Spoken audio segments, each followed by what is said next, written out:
வணக்கம் மக்களே, இன்னைக்கு நம்ம பார்க்க போகிற மான்வா ஆக்ஷன் ஃபேண்டசி ரிவெஞ்ச் இந்த ஜானர் கொண்ட மான்வா. இதில் நம்ம ஹீரோக்கு வந்து துரோகம் பண்ணிடுவாங்க. நம்ம ஹீரோ எப்படி ரிவெஞ்ச் கொடுக்குறான் அதுதான் கதை. இது ரொம்பவே சூப்பராக இருக்கும். உங்களுக்கு இந்த வீடியோ பிடிச்சிருந்தா மறக்காமல் லைக் பண்ணுங்கள், ஷேர் பண்ணுங்கள், சப்ஸ்கிரைப் பண்ணிவிடுங்க. நீங்கள் இப்போ பார்த்துக்கிட்டு இருக்கிறது விபி மான்வா தமிழ்.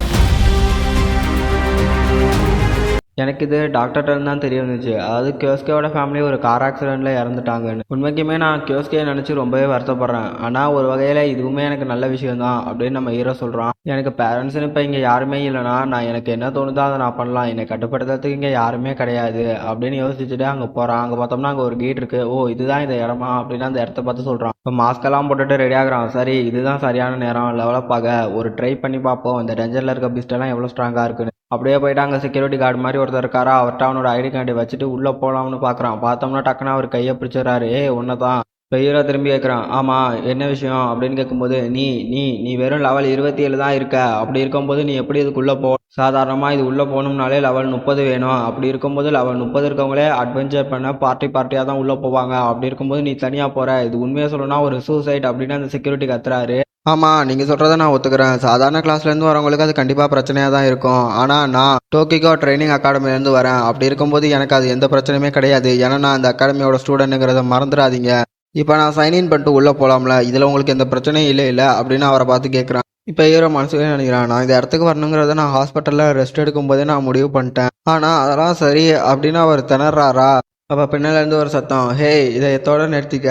அவர் ஏன் இப்படி சொல்கிறாருன்னா அவர் ஒன்று நினச்சி ரொம்ப கவலைப்படுறாரு. அது உனக்கு புரியுதா இல்லையா அப்படின்னு பின்னாலேருந்து அங்கே ஒரு 3 பேர் நின்றுட்டு கேட்குறானுங்க. அதில் ஒருத்தன் கேட்குறான், நீ ஜஸ்ட் வெறும் கிரீன் ஹார்ன் தானே, உன்னோட இடம் என்னன்னு உனக்கு தெரியாதா? ஹீரோ அவனுங்களை கண்டுக்காம டக்குன்னு இவரை பற்றி கேட்குறான், நான் இங்கே தானே சைன் பண்ணோம். ஆமாம் அப்படின்னு அவர் சொன்ன உடனேமே அந்த இடத்துல சைனை போட்டுட்டு உள்ளே போகிறான். இதுக்கு மேலே எந்த பிரச்சனையும் இல்லைன்னு சொன்னால் நான் உள்ளே போகிறேன் அப்படின்னு சொல்லிட்டு அவன் உள்ளே போகிறான்னா போகும்போதே சொல்கிறான், அவனுக்கு சொல்கிற மாதிரி நீங்கள் என்ன நினச்சி ரொம்பவே கவலைப்பட்டிருந்தா ரொம்பவே நன்றி அப்படின்னு சொல்லிட்டு நம்ம ஹீரோ உள்ளே போகிறான்னா, உள்ளே போகும்போது டக்குன்னு இந்த போலீஸ்காரங்கிட்ட திரும்பி கத்துறாரு, உங்களை தான், நீங்கள் போய் அந்த பையனை ஃபாலோ பண்ணுங்க. அதை கேட்டு ஒருத்தனும் ஷாக் ஆகிட்டு சொல்கிறான், என்ன நினைக்கிறீங்க, அவன் சூசைட் பண்ணுறதுக்காண்டி தான் உள்ளே போகிறான். நாங்கள் எதுக்காண்டி அவனுக்கு பாடி கார்டு வேலை செய்யணும் அப்படின்னு ஒருத்தன் கேட்க வரும்போதே டக்குன்னு பின்னாடி இருந்து ஒருத்தன் தடுக்கிறான். இது ஒன்றும் நல்ல விஷயம் கிடையாது தெரியுமா. உண்மையிலேயே நம்மளை யாருமே அங்கே உள்ளே என்ன நடக்குதுன்னு பார்க்க முடியாது தெரியும்ல. அப்படி உள்ள எது நடந்தாலும் அதனால நமக்கு எந்த பிரச்சனையும் வராது தெரியும்ல அப்படின்னு சொல்கிறான். இவனுங்க அவனுங்களுக்குள்ள ஒரு மாதிரி பேசிக்கிட்டு அந்த போலீஸ்கிட்ட ஒரு மாதிரி பேசிட்டு ஓட ஆரம்பிக்கிறானுங்க. அந்த மாதிரியான பொடிங்கெல்லாம் ரொம்பவே ஸ்ட்ராங்காக இருக்க மாதிரி நடிக்கிறான். அவனுக்கு மினிமம் 100 வருஷமாச்சும் தேவைப்படும் ரொம்பவே ஸ்ட்ராங்காக. இதுக்காண்டி என்ன மன்னிச்சிருங்க பிரதர், அவனை பத்திரமா கூட்டிட்டு வாங்க அப்படின்னு அந்த போலீஸ் ஆஃபீஸர் மாதிரி இருக்கவன் சொல்கிறான். இப்போ வேகமாக உள்ள ஓடிக்கிட்டு இருக்கானுங்க, பேசுகிறானுங்க. வழக்கமாக நம்ம என்ன செய்வோமோ அதே பண்ணுவோம். அந்த பையனை கொண்டுடுவோம், கெட்டால் மான்ஸ்டர் கொண்டுட்டு பழைய மான்ஸ்டர் மேலே தூக்கி போட்டுருவோம். இந்த மாதிரியான பைத்தியக்காரனுங்க வரதுனால தான் நமக்களோட பாக்கெட் எப்பயுமே ஃபில்லாக இருக்குது அப்படின்னு சொல்கிறானுங்களா. அப்போ ஒரு பேக்ரவுண்டில் ஒரு சீன் காட்டுறானுங்க. பார்த்தோம்னா நிறைய பேர் தனித்தனியாக வரவனுங்களே அவனுக்கு கொண்டுட்டு மான்ஸ்டர் கொண்டுட்டுன்னா அவனுக்கு பொருளெல்லாம் எடுத்துப்பானுங்கன்னு நினைக்கிறேன். அப்படி நினச்சிட்டு உள்ள ஓடுறானுங்களா. இப்போ 10 நிமிஷம் கழிச்சு காட்டுறானுங்க. இப்போ அவனுங்கெல்லாம் கடுப்பில் சொல்கிறானுங்க, நம்ம இது ஒரு ஸ்ட்ரெயிட் ரோடு தான், நம்ம வேகமாக வந்துக்கிட்டு தான் இருக்கோம். அப்படி இருந்துமே அவனை நம்மளால் கண்டே பிடிக்க முடியல அப்படின்னு சொல்கிறனால டக்குன்னு போயெல்லாம் நிற்கிறானுங்க. அங்கே பாருங்க அப்படின்னு ஆச்சரியப்படுறானுங்க. ஒரு வழியாக நம்ம அவனை கண்டுபிடிச்சிட்டோம் அப்படின்னு சொல்லும்போது பார்த்தா ஹீரோக்கு முன்னாடி அவ்வளோ மான்ஸ்டர் இருக்குது. பார்த்தோம்னா ஹீரோ வந்து மல்டிபிள் எலமெண்ட்டாக யூஸ் பண்ணி அட்டாக் பண்ணுறான். கடைசியில் பார்த்தோம்னா எல்லா மான்ஸ்டரையுமே நம்ம ஹீரோ கொண்டு வரோம். இதுக்கு வாய்ப்பே இல்லை அப்படின்னு ஒருத்தர் சொல்கிறானா. பக்கத்தில் இருக்கவன் சொல்கிறான், இருக்கிற மொத்த D-ரேங்க் மான்ஸ்டரையுமே அவன் ஒரே ஒரு ஆளாக நின்று அழிச்சிருக்கான். இன்னொருத்தன் சொல்கிறான், எல்லாத்த விடையே ரொம்பவே முக்கியமான விஷயம், அது வந்து ஒரு ரேர் ட்ராப் ஐட்டம் இல்லையா அப்படின்னு ஒரு ட்ராப் ஐட்டத்தை பார்த்து கேட்குறான். இப்போ 3 பேருமே யோசிக்கிறானுங்க, நம்ம மட்டும் அதை விற்றோன்னு சொன்னோம்னா அடுத்த 6 மாதத்துக்கு நம்ம நிம்மதியாக இருக்கலாம். இங்கே நடக்கிறத பார்க்கும்போது அவன் இன்னும் அந்த ட்ராப்பை நோட் பண்ணவே இல்லைன்னு நினைக்கிறேன். என்ன மாதிரியான ஒரு முட்டாளாக இருக்கான். ஒரே ஒரு தடவை நாங்கள் அவனை கொண்டுட்டோன்னு சொன்னோம்னா இங்கே இருக்கிற ட்ராப் எல்லாமே எங்களுக்கு சொந்தமாயிடும். இப்போ பார்த்தோம்னா அந்த 3 பேரில் 2 பேர் ஒரு சைடில் ஏறிக்கிறானுங்க. ஏறினதுக்கு அப்புறமாட்டு இப்போ இதுதான் சரியான நேரம், அவனை கொண்டுடுங்க அப்படின்னு நடுவில் இருக்கவங்க கத்துறானா. பார்த்தோம்னா 2 பேரும் 2 அட்டாக் பண்ணுறானுங்க. ஒருத்தன் விண்டு மாதிரி அட்டாக் பண்ணுறான், ஒருத்தன் வாட்டர் அட்டாக் பண்ணுறான். அந்த அட்டாக் ஹீரோ கிட்ட வரும்போது நம்ம ஹீரோ சொல்கிறான், இந்த மாதிரியான பைத்தியக்காரனுங்க இருக்கானுங்க பார்த்தீங்களா. இப்போ ஹீரோ திரும்பி கேட்குறான், நீங்கள் மனசில் என்ன நினச்சிட்டு இருக்கீங்க, நீங்கள் ரொம்பவே திறமசாலி, என்னை ஈஸியாக கொண்டு வரலான்னா. இப்போ நம்ம ஹீரோ சொல்கிறோம், எந்த காலமாக இருந்தால் என்ன, எப்பயுமே இது மாதிரியான குப்பைங்க மற்றவனுங்கள்ட்ட என்ன இருக்கோ அதை எடுத்துக்கணும்னு தான் நினைப்பானுங்க, தவிர சொந்தமாக உழைக்கணும்னு நினைக்க மாட்டானுங்க அப்படின்னு சொல்லிட்டு அவன் எல்லா அட்டாக்லேருந்து டாச் பண்ணுறான். பார்த்துட்டு அவனே 2 பேரும் ஷாக் ஆகிறானுங்க. என்னது, அவன் டாச் பண்ணிட்டானா, என்ன அவனுக்கு கண்ணு புரட்டியில் எதுவும் இருக்கா என்ன, இதெல்லாம் வெறும் அதிர்ஷ்டம் மட்டும்தான் அப்படின்னு கற்றுக்கிட்டு அந்த ஈர் மாதிரி இருந்தவன் கையில் ஒரு ஃபயர் அட்டாக் கொண்டு வந்து சாகுடா அப்படின்னு அட்டாக் பண்ண வரான். இப்போ பார்த்தோம்னா அட்டாக் பண்ணி ஹீரோ திரும்பி வயிற்றுல ஒரே ஒரு குத்து தான், அவன் அதுக்கு எங்கேயோ போய் பறந்து விழுகுறான். உங்களை மாதிரியான பூச்சிக்கெல்லாம் நான் கருணையை காட்ட மாட்டேன்டா, கொஞ்சம் கூட யோசிக்காமல் நசுக்கிட்டு போயிட்டே இருப்பேன், காலை வச்சு நசுக்கிற மாதிரி தான். அதாவது நான் உங்களை ஒரு ஸ்டெப்பிங் ஸ்டோனாக தான் பார்க்குறேன்.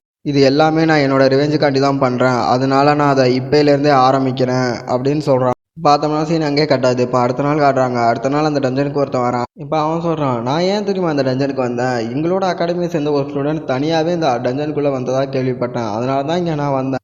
அப்படி சொல்லும் போதே காட்டுறானுங்க இவாக்காவோட சபார்டினேட் யோயிச்சி. ஆனால் இங்கே என்னதான் நடந்துச்சு, அதாவது புதுசாக ரெஜிஸ்டர் பண்ண இந்த அட்வென்ச்சர்லாம் இங்கே செத்து கிடக்குறாங்களே, இந்த உலகத்தில் இப்போ என்னதான்ப்பா நடந்துகிட்டு இருக்கு அப்படின்னு அவன் கேட்குறானா. அதே இடத்துல அங்கே சீனை கட் பண்ணிட்டு இப்போ ஹீரோட வீட்டில் காட்டுறாங்க. அந்த இராங் டஞ்சனோட ஹெல்ப்னால எப்படியோ நான் லெவலப் ஆகிட்டேன், அதே நேரத்தில் என்னோட வாய்ட் மேஜிக்கையுமே நான் அங்கே ட்ரை பண்ணி பார்த்துட்டேன் அப்படின்னு நம்ம ஹீரோ சொல்லிக்கிட்டு இருக்கான். அதோட என்னோட அந்த நியூஸ் பெல் இன்ஃபோ செக்யூரிட்டி இதை வச்சு நான் என்னோட லெவலை மட்டும் மாற்றி காமிக்கல, அதே நேரத்தில் நான் டஞ்சன் உள்ள போயிட்டு வந்து அந்த ரெக்கார்டையுமே எரேஸ் பண்ணிட்டேன். உண்மையை சொல்லணும்னா நம்ம ஹீரோ வெறும் லெவல் 1 தான், ஆனால் அந்த இடத்துல லெவல் 27 இருக்க மாதிரி நம்ம ஹீரோ ஏமாத்திருப்பான். இது ரொம்பவே யூஸ்ஃபுல்லாக இருக்கு அப்படின்னு சொல்லிட்டு பழக்கிறான். அப்போ சரி, நாளைக்கு தான் என்னோட முதல் நாள் அகாடமியில் எப்படி போதோ. ஹீரோ போன பார்த்தானா அதில் தப்பான மெசேஜ் வந்திருக்கு. அதை பார்த்துட்டு ஹீரோ யோசிக்கிறான், சரி நான் எப்படி நினச்சனோ அதே மாதிரி தான் இருக்குது. உண்மையாக சொல்லணும்னா ஹீரோ ஃபர்ஸ்ட் சாப்டரில் சொன்னால உனக்கிட்ட ஆட்ரிபியூட்டே இல்லை, அது மாதிரிலாம் பிரச்சனை பண்ணியிருப்பாங்கன்னு, அதே மாதிரி தான் பிரச்சனை பண்ணி மெசேஜ் அனுப்பியிருக்காங்க. இப்போ ஹீரோ அடுத்த நாள் அகாடமிக்கு போகிறானா. அகாடமிக்கு போகும்போது பின்னாடி ஒரு சத்தம், குட் மார்னிங் கியோஸ்கே, இப்போ எப்படி இருக்கு, பரவாயில்லையா அப்படின்னு ஒரு பொண்ணு கேட்குறா. இப்போ தான் அந்த பொண்ணோட பேரை காட்டுறாங்க. அந்த பொண்ணோட பேர் வந்து கரீன்.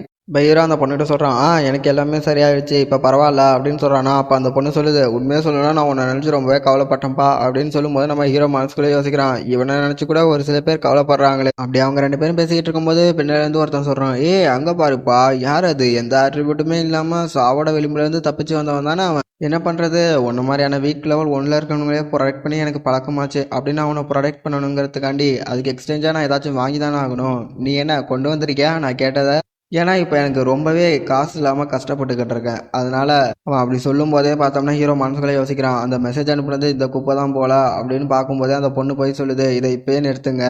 அந்த பொண்ணு சொல்லுது, கியோஸ்கே இப்போ தான் ஹாஸ்பிட்டல்லேருந்து டிஸ்சார்ஜ் ஆகி வந்திருக்கான், ஏன் நீங்கள் அவன்கிட்ட இப்படி பண்ணுறீங்க. அப்படி சொல்லும் போதே ஹீரோ அந்த பொண்ணோட கையை பார்க்குறான். அந்த கையை பார்த்தோம்னா அதில் அடுக்கிக்கிட்டு இருக்கு. ஹீரோ பார்த்துட்டு முன்னாடி போய் நான் என்ன சொல்கிறான், எனக்காண்டி முன்னாடி வந்து பேசுனதுக்கு ரொம்ப நன்றி, ஆனால் இதை நான் பார்த்துக்கிறேன் அப்படின்னு அவன் சொல்கிறானா. பார்த்துட்டு அங்கிட்டு இருக்கவனுங்கலாம் சிரிக்கிறானுங்க. அங்கே பாடுறா இற சின்னோண்டு குட்டி நோண்டி இற வந்து அதுவே முன்னாடி வந்து பேசுது, எந்த ஆட்ரிபியூட்டும் இல்லாமல். ஒரு பொண்ணு முன்னாடி நிற்கிறேங்கிறதுக்காண்டி நீ ரொம்ப ஸ்ட்ராங்காக இருக்கிற மாதிரிலாம் நடிக்க வேண்டாம் அப்படின்னு சொல்கிறானுங்க.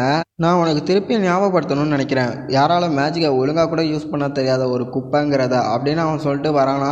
ஓ அப்படியா, சரி இப்போ இதில் இருக்கவங்க யார் வந்து என்னோட இடத்த எனக்கு புரிய வைக்க போப்பறா அப்படின்னு ஹீரோ கேட்குறானா. ஹீரோ கேட்குறத பார்த்துட்டு அங்கே இருக்க எல்லாருமே ஷாக் ஆகுறானுங்க.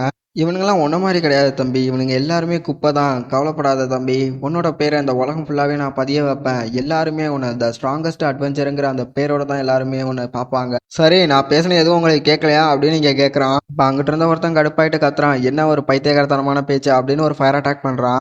இப்போ அந்த பொண்ணு சொல்லுது, இல்லை இதுக்கு வாய்ப்பே இல்லை, டஞ்சனுக்கு வெளியே நம்ம மேஜிக்கை யூஸ் பண்ணக்கூடாது, அதுவும் அகாடமியில் மேஜிக் யூஸ் பண்ணுறது ரொம்பவே தப்பா, அது ஸ்கூல் ரூல்ஸுக்கு எதிரானது அப்படின்னு அந்த பொண்ணு சொல்லுது. வாயமோடு, இந்த டேலண்டே இல்லாத குப்பையாக இருக்கிற ஒரு ஆட்ரிபியூட் கூட இல்லாத இந்த நாய்க்கு என் கூட ஏன் பிரச்சனை வச்சோம் அப்படிங்கிற எண்ணம் வந்தே ஆகணும், இதை வாங்கிக்க அப்படின்னு ஃபயர் பால் மாதிரி ஒரு அட்டாக் பண்ணுறான். பார்த்தோம்னா நம்ம ஹீரோ அதை விட பெரிய சைஸ் ஃபயர் பால் ஒன்று கிரியேட் பண்ணி அட்டாக் பண்ணி அதை கேன்சல் பண்ணிடுறான். இப்போ அவன் பின்னாடி இருந்தவனுங்க 2 பேரும் சொல்கிறானுங்க, இதுக்கு வாய்ப்பே இல்லை, அவனால் எப்படி மேஜிக் யூஸ் பண்ண முடியுது, இவனால் எப்போலேருந்து மேஜிக் யூஸ் பண்ண முடியும், அதுவும் ஒரே மாதிரி மேஜிக்காக என்ன அது.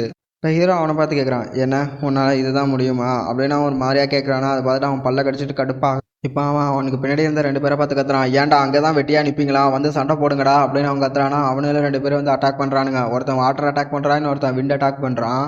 ஹீரோவை பார்த்து கேட்குறானுங்க, இது என்ன உனக்கு ரொம்பவே பிடிச்சிருக்கா அப்படின்னு கேட்கும்போது பார்த்தா ஹீரோ அட் அ டைமில் 2 மேஜிக்குமே ஒரே நேரத்தில் பண்ணுறான், விண்டையும் வாட்டரையும். இங்கே என்ன தான் நடக்குது, ஒருத்தரால் எத்தனை மேஜிக் ஆட்ரிபியூட் யூஸ் பண்ண முடியும், இதுக்கு வாய்ப்பே இல்லை, நான் இது மாதிரி யாரையுமே பற்றி கேள்விப்பட்டதே இல்லை, ஒருத்தரால் மல்டிபிள் ஆட்ரிபியூட்டை யூஸ் பண்ணுற மாதிரி. இப்போ ஹீரோ கேட்குறான், நீங்கள் சாட்டிஸ்ஃபைட் ஆகிட்டீங்களா, இது என்னோட முறை, கவலைப்படாதீங்க, கண்டிப்பாக நான் உங்கள் யாரையுமே கொல்ல மாட்டேன். கியோஸ்கே உன்கிட்ட வந்து எனக்கு ஹெல்ப் பண்ணு அப்படின்னு கேட்டானா. நீ ஹெல்ப் பண்ணியா இல்லையா, சரி நீ அப்போ என்னதான் செஞ்ச, இருந்தாலும் உன்னோட ஆன்சரை கேட்க எனக்கு கொஞ்சம் கூட இன்ட்ரெஸ்டே கிடையாது தெரியுமா, ஏன்னா உன்ன மாதிரியான ஆளுங்க ஒரே விஷயத்த தான் வெவ்வேறு வழியில் சொல்லணும்னு எதிர்பார்ப்பாங்க, அதனால தான் கண்டிப்பாக நீ சொல்கிற எதையுமே நான் கேட்க மாட்டேன், அதனால தான் இப்போ என்னோட குத்து உன் மூஞ்சில விழப்போகுது, அதை நான் எப்பயுமே நிறுத்த மாட்டேன் அப்படின்னு சொல்லிட்டு ஒரே குத்துறான். குத்துன வேத்து அவன் எங்கேயோ பறந்து போய் விழுவுறான். இப்போ அந்த பொண்ணு பார்க்குறா, அசா கியோஸ்கே அப்படின்னு அவள் பார்க்குறாளா. அப்போ அவனுக்கு சொல்கிறானுங்க, இங்கே இருக்கிற யாருமே இனிமேல் உன்னை தரக்குறவா பார்க்க மாட்டாங்க இப்பயிலேருந்து அப்படின்னு அவனுக்கு சொல்கிறானுங்க. அப்போ நம்ம ஹீரோ சொல்கிறான், கண்டிப்பாக